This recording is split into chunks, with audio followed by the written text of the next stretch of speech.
Movie review number 1475 is A House of Dynamite. A House of Dynamite is a 2025 movie directed by Bigelow. Catherine Bigelow. Bigelow. Catherine Bigelow, who also directed Zero Dark 30 and The Hood Walker. So this movie only has Netflix films, and I saw this movie on October 14th, 2025 at Kenwood Theatre in Kenwood, Ohio. Now, the movie is not on Netflix yet, but it will on October 24th.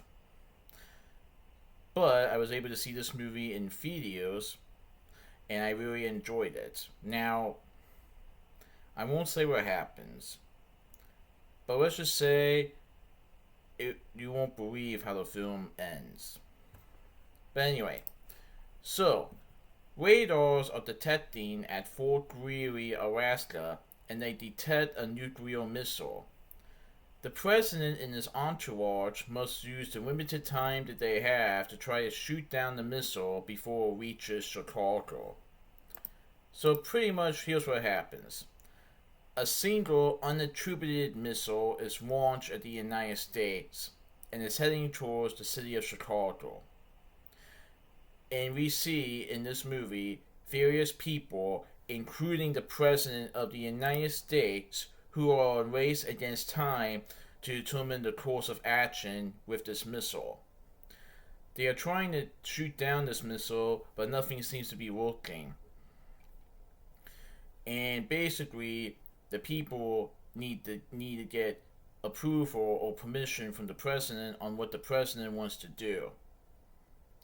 Because if they do nothing, this missile could wipe out a lot of Chicago and the people in it. So basically, this movie details this missile, which has launched in the United States and is heading towards Chicago.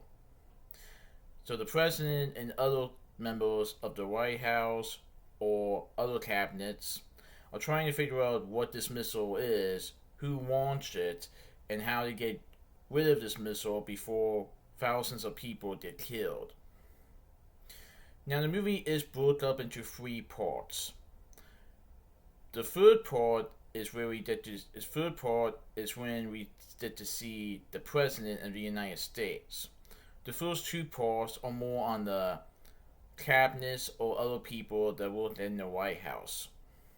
And when they hear about the situation, they do contact the President, and the President has to make this decision how to take care of this missile. It's a pretty good movie, and it's definitely a suspenseful thriller right into the very end. So, this movie has Idris Elba portraying the President of the United States. Rebecca Ferguson portrays Captain Olivia Walker. She is a senior officer in the White House Situation Room. Gabriel Basso portrays Deputy National Security Advisor Jay Barrington. Jared Harris portrays Secretary of Defense Reed Baker. Tracy West portrays General Anthony Brady, who is a senior USAF officer at the United States Strategic Command. Anthony Ramos portrays Major Daniel Gonzalez. He is a commander of Fort Greely, which is a military base that is responsible for detecting incoming threats and destroying them with ground-based interceptor missiles. They are the ones that first detected this missile in the first place. Moses Ingram portrays Kathy Rogers, a female official with the Office of National Continuity Programs. General Harold Keene portrays Lieutenant Commander Robert Reeves, a retaliatory strategy advisor and the presidential military aide. Greta Lee portrays Anna Park, the NSA National Intelligence Officer for North Korea. Jason Clark portrays Admiral Mark Miller, the senior Situation Room official in communication with the President. Malachi Basri portrays SCPO William Davis, who was Walker's colleague in the Situation Room. Brian T. portrays SAIC Ken Chu, the head of the United States Secret Service Presidential Protection Detail. Brittany O'Grady portrays Willie Barrington, who is Jake's wife and a congressional aide on Capitol Hill. Debenda Equinagby portrays Major General Stephen Kyle, who is a USAF STRATCOM official. Willa Fitzgerald portrays Abby Jensen, a CNN representative at the White House press briefing room.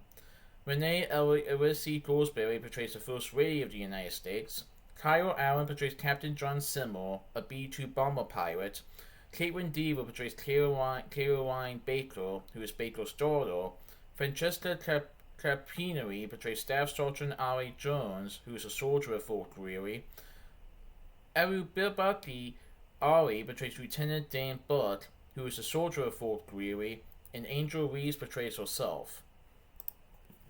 So, Catherine Bigelow, who has directed films like The Hood Walker and Zero Dark 30, and Detroit, directed this thriller film from Netflix. And it features people from all over the White House, Capitol Hill, and other people that you get to see in this movie as they all are trying to figure out what dismissal is and how to take care of this. And the president has to make a decision at the end what to do with dismissal. Because the attempts that the people have tried to take down the missile in earlier parts of the movie have failed. So the president has to make this official decision. Obviously, I won't say what it is. It is definitely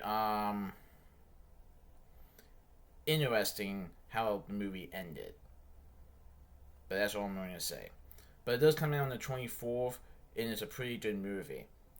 So that's my movie review of A House of Dynamite. By the way, you're probably wondering, why is the movie called A House of Dynamite? Well, pay attention to the third part. It will explain what the meaning of A House of Dynamite is. So that's my movie review of A House of Dynamite. Please enjoy from this movie review. Alright, goodbye.